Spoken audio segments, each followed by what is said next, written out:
I've been quoted as saying in the past that if you live on a creek, you regard everybody up the creek from you with deep and abiding distrust, and everybody below you with complete indifference.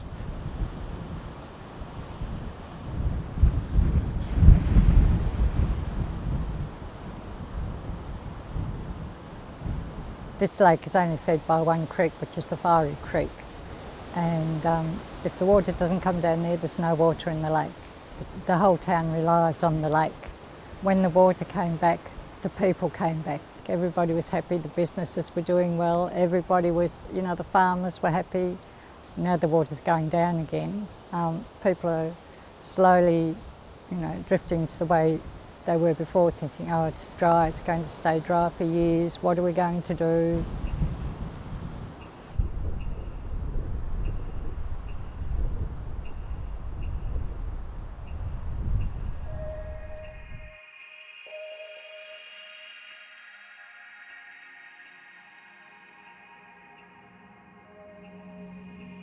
Creek itself set as a boundary, so it's where Wadawurrung, Djapurrung meet. It's where there's a change of language, it's where there's a change of moieties, skin systems. It's also where there's a change of traditions and customs.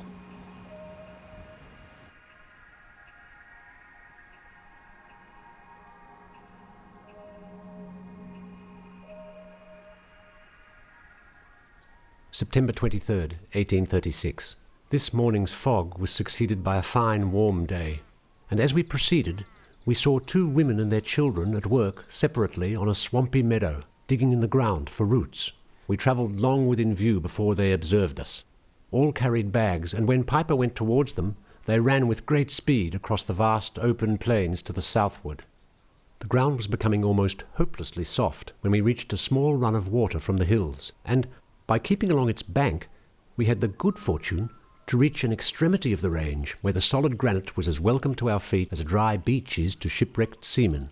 We were still, however, to cross the range at which we had arrived, and which not only extended southward, but also broke into bold ravines on the eastern side, being connected with some noble hills, or rather mountains, all grassy to their summits, thinly wooded and consisting wholly of granite. I named this hill Mount Cole. With my swag all on my shoulder, Black Billy in my hand, I travelled the bush of Australia like a true-born native man. We steered our course for Portland town, then northwest to Ballarat, where some of us grew mighty thin, and some got sleek and fat. Some tried their luck at Bendigo and some at Fiery Creek. I made a fortune in a day, but I lost it in a week. With my swag all on my shoulder, Black Billy in my hand, I travelled the bush of Australia. I think the Whare Creek's changed a huge amount. It's beautiful, it is lovely and very nice to be able to work in a very nice environment, and it is pretty and all that. But in terms of upkeep and fence upkeep, and obviously the obvious one being flood, damage and all that sort of thing, it can involve some serious management. In terms of running a farm, particularly when it was all livestock, it could be a considerable liability at times, because sheep particularly can get stuck in the creek before the creek was fenced off. On this place, about 1,500 acres goes under water when there is a flood. I had 8 floods in one winter, which meant that all the stock had to be taken off, and then the creek lays a sludge of silt and mud over the grass, which makes it unpalatable for stock for some weeks afterwards.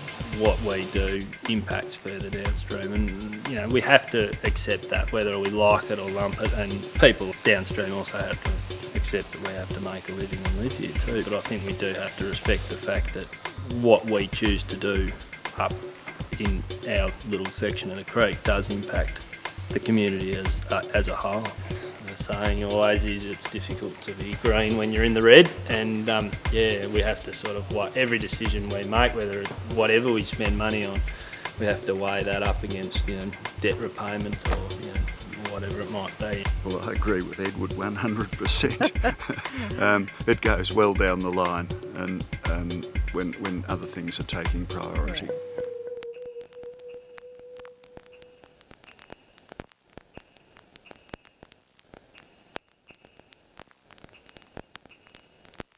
The CMA is trying to address the waterway health in the Fiery Creek catchment.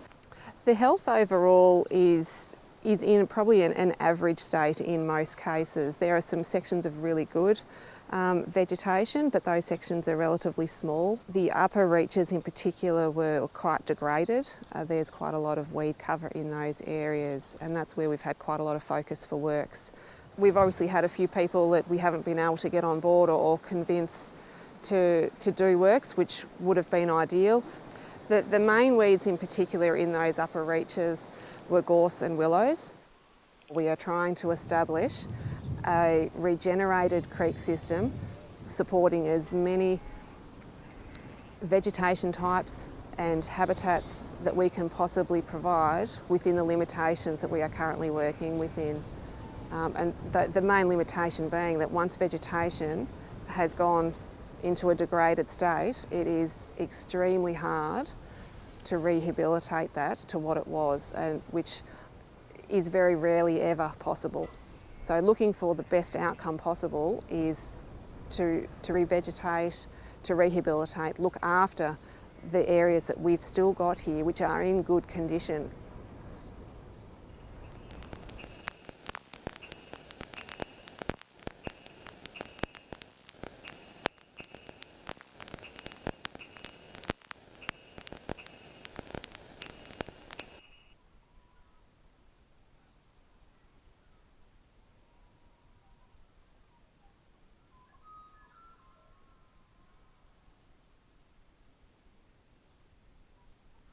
Like the Fiery Creek is one of the first of three major stream systems in Jabberong country as you're heading west. It marks the boundary between Jabberong and Watherong. I mean, these are permeable boundaries, of course. And yet, it doesn't seem to receive the attention as perhaps even the Hopkins. But within our CMA area, the Fiery Creek and its catchment was, well, it was known, but nobody really cared about it much. It used to flow regularly every year, and in fact it used to flow all the time.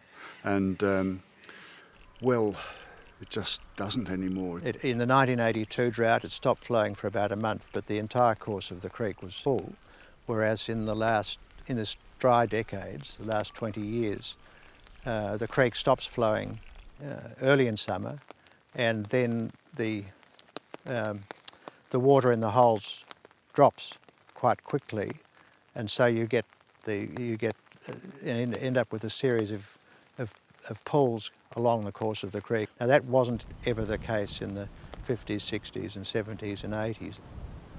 Unfortunately, as the lake's going down, our business has gone down heaps. Like for the last two Christmases, we usually booked out over Christmas, New Year, but because there's not enough water in the lake, we hardly have any people over that period of time. It's also affecting, the bird life and everything around here. The whole town is feeling the effects of the lake disappearing. Like you could sit there in a place like that with a line in there, and you could see them coming through the reeds. You could see the reeds moving around. And you drop a line in front of them, and just that far in the water, and you'd get whatever it was, tench, a redfin or an eel. Now, probably for 2 or 3 days before you get an eel, which is ridiculous. That's another thing. In my younger days, there was oodles of tortoises, 2 different colours, a yellowy coloured one and a grey coloured one. in many ways, it's quite exquisite watercourse. It's beautiful, some beautiful holes and things, and still platypus well up the creek. And it is of profound importance to Lake Bollock, of course, because it's the only way that the lake can get filled. And in recent times it's been an issue because the lake's been drying up, and so there's been a lot of questions asked about why isn't the water coming in and stuff. In the early days of our group, there were people that thought they were getting a raw deal, and for instance, the ones in Lake Bollock thought that whatever was happening, and I go back to the thing that the farmers were using all the water, and that's why Lake Bollock was drying up. They take water out from further up, which even just for doing the main roads, they take heaps of water out from the Fiery Creek. And of course, that has to affect us. We've also discovered that there's quite a substantial amount that's taken off the headwaters for the Beaufort water supply, and so usage has probably increased on the way down, and now there's very little of it getting to Lake Bollock. Well, we didn't just come up with ideas overnight. We actually proved with some of our research that the reason Lake Bollock was drying up is the water wasn't flowing in. The water wasn't flowing in because there wasn't any.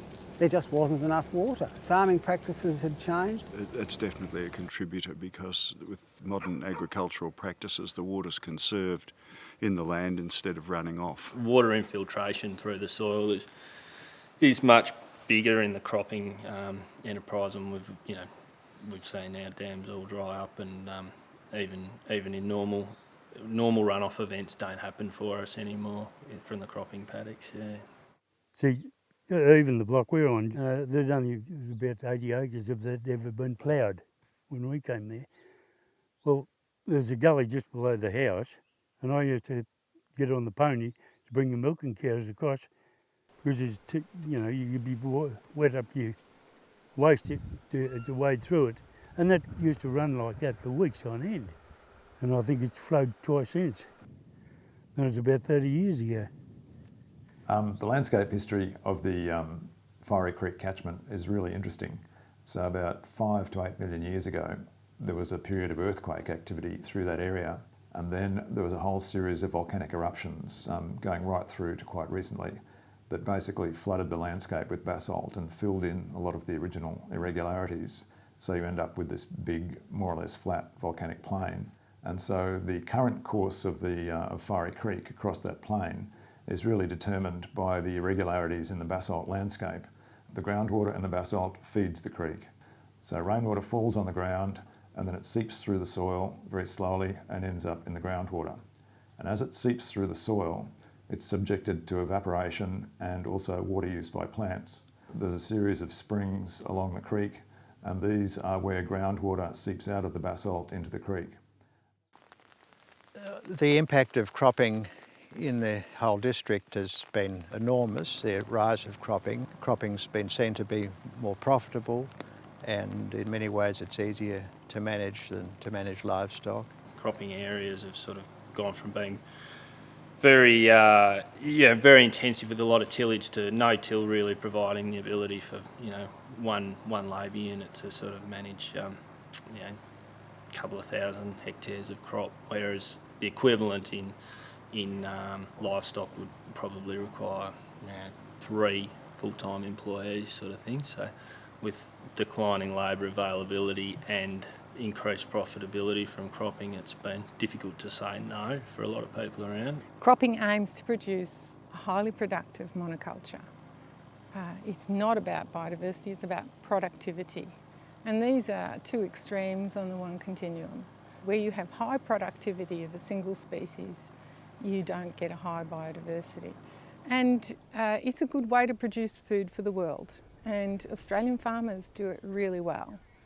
But this region has a really high density of very shallow wetlands, and wetlands that frequently dry out. Probably 90% or more of the biodiversity on farm is in the wetlands. There's not just tens of species in the wetlands, there are hundreds of species in the wetlands. So if you remove wetlands from the landscape, you're removing a lot of that biodiversity.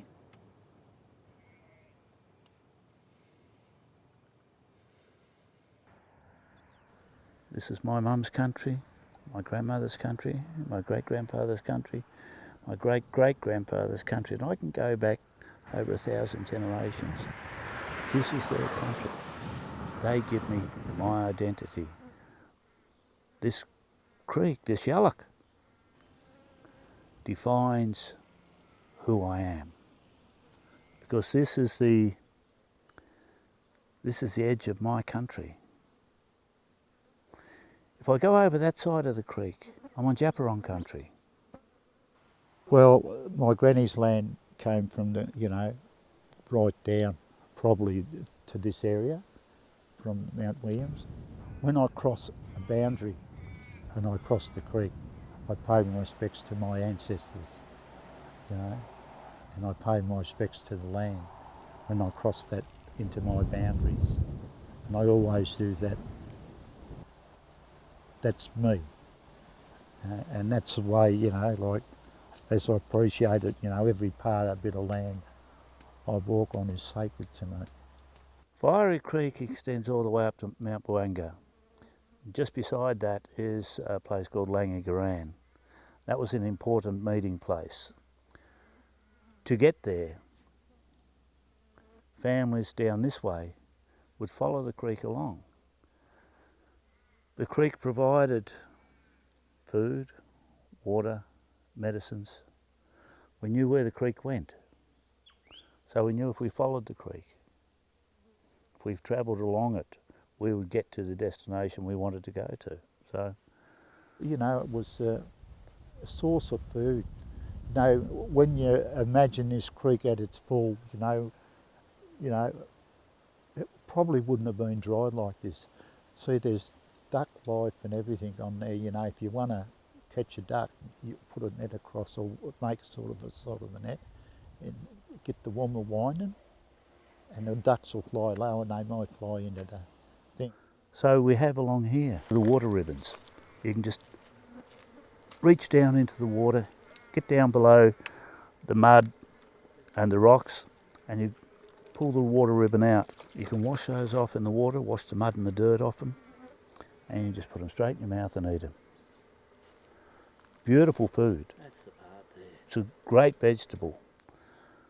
But the women also harvested the water ribbon as a means of weaving it into baskets so that food could be put into the baskets.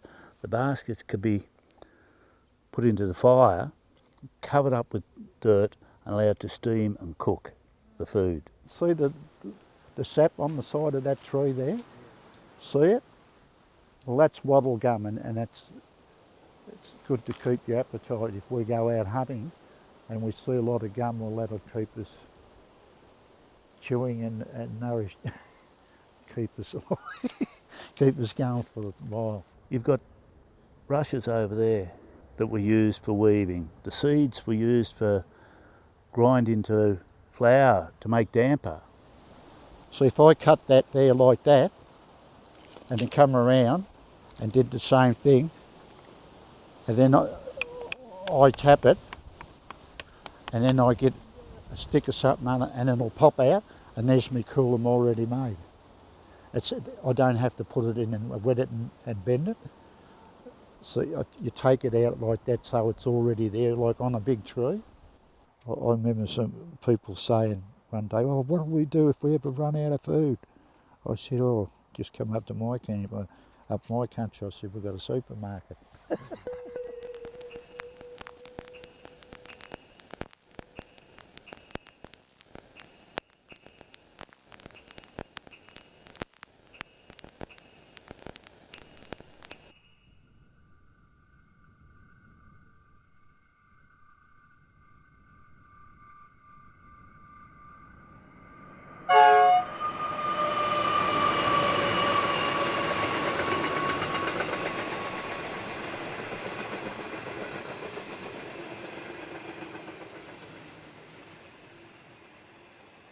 Yeah, the healing walk probably grew out of my own desire for personal redress. Because I felt the absence so keenly of the old people and the law and the culture from this area because of the brutal dispossession that happened in the mid-1800s, I felt some desire to bugger that, let's get people and walk back into this country again like they used to, because they used to gather at Lake Bolac before European settlement. They gathered there to harvest the eels. When the autumn rains induced the eels to leave the lake and the lake overflowed, up to 1,000 people would be gathered around the lake, and then all the traps in down the Salt Creek and stuff to hold important ceremonies and business and trading and all the First Nation business of the day. And I said, well, geez, they had a gathering here, let's have a gathering again sort of thing, you know. Let's do that. That's a wonderful historical precedent, you know. It was just natural that after doing the Hopkins up to Lake Bolac, we wanted to see where the water came from that fills Lake Bolac, which is, of course, along the Fiery Creek.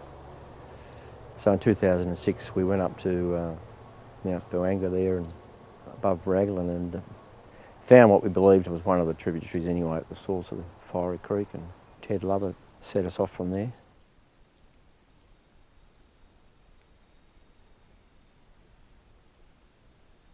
We found a lot of evidence of Indigenous, you know, occupation. It's still all there. Marvellous scar trees, you know.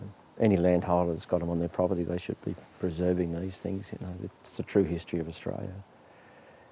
We also saw what a difference there is between a conscientious landholder and one that isn't.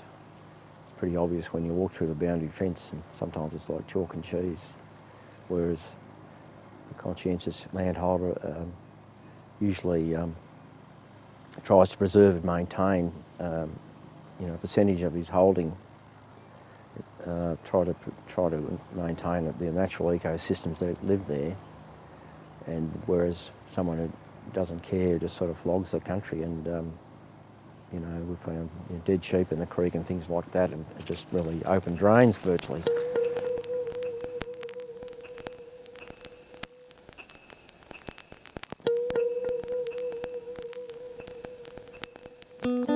From when I was a little kid, I lived on the creek.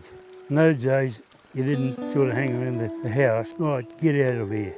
And they didn't worry where you were till the next mealtime. I walk down here at least every fortnight. Yes, it just changes every time. The light just shows different aspects of the creek and the red gums, you know, through the lovely little corridors along the creek, and that one day where the creek was just moving, and it was as if the creek was alive, because the ribbons were all just sort of synchronised with this movement, and it was quite beautiful.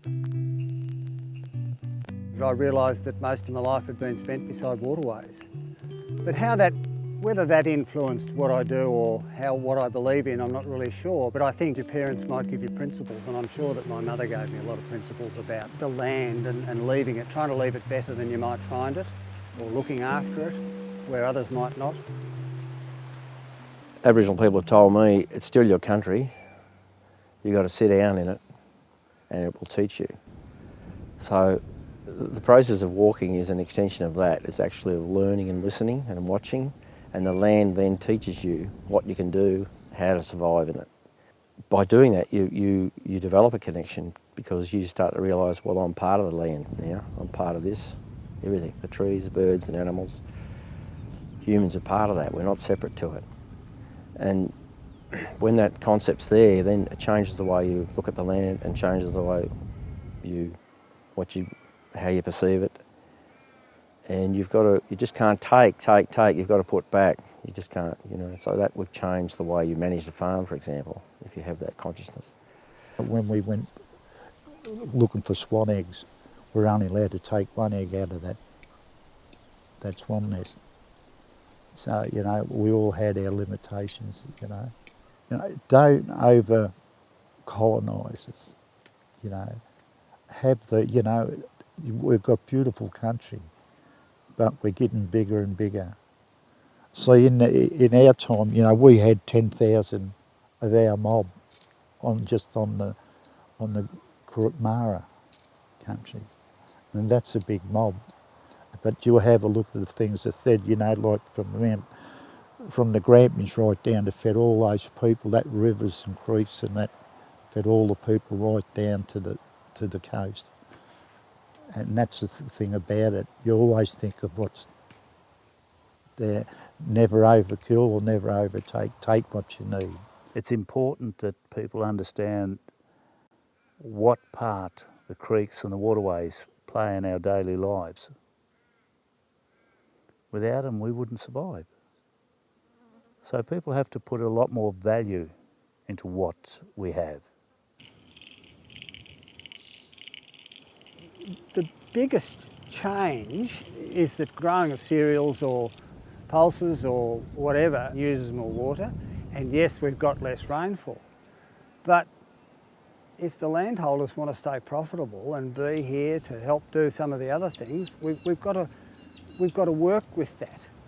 We've had joint research projects with the Southern Farming Systems. We've talked about working on the swamps that are drying up. There are some swamps that'll never be profitable, and Beyond Bolek is assisting with some projects that are looking at all those areas to say, well, yes, you can plough that swamp up and no one can stop you, it's your land, but it's not going to make you much money, so maybe you're better off just to leave it as it is. I'm hoping that might be some of the results we'll get from that research.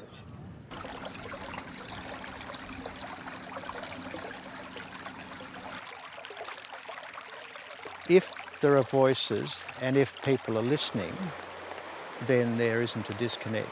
The disconnect is when people aren't listening to the views of others. I think that the whole community, the people who live along the creek, the people in this catchment area are much more aware and attuned now to the issues which exist along the creek. We now have catchment management authorities, which we didn't have 20, 30 years ago. The landholder uptake has just been amazing. In coming into an area where there had been very little support previously, it's been a very, very positive response that we've had from the community, and people have absorbed the information very keenly, and it's opening the door for more works. And when there's water to the edge. It's an unnamed tributary of the Fiery Creek, and so we've fenced off about 100 metres over there to the north, and we've planted it with all native species.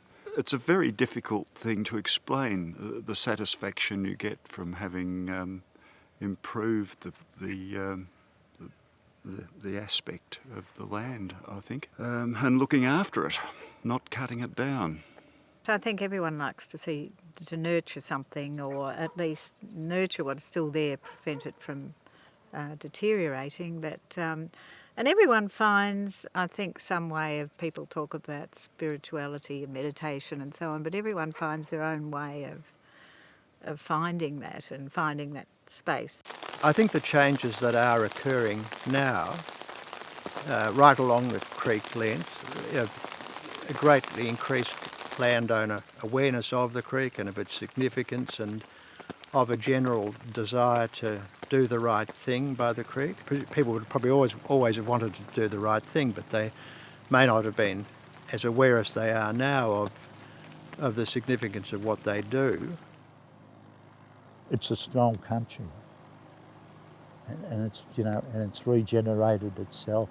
The Fiery Creek is and always has been a corridor. It's been a place from the mountains to the lake and thence to the sea. So as a corridor, it's a wildlife corridor, it's a corridor for birds, it's a corridor for insects, and although it would seem that the creek is not of great economic importance, it affects our lives in different ways. When I first left old England, sure such yarns as we were told, as how folks in Australia could pick up lumps of gold. So when we got to Melbourne town, we were ready soon to slip and get even with the captain. We scuttled from his ship. with my swag all on my shoulder, Black Billy in my hand. I travelled the bush of Australia like a true-born native man. We steered our course for Portland town, then northwest to Ballarat, where some of us grew mighty thin, and some got sleek and fat. Some tried their luck at Bendigo, and some at Fiery Creek. I made a fortune in a day, but I lost it in a week.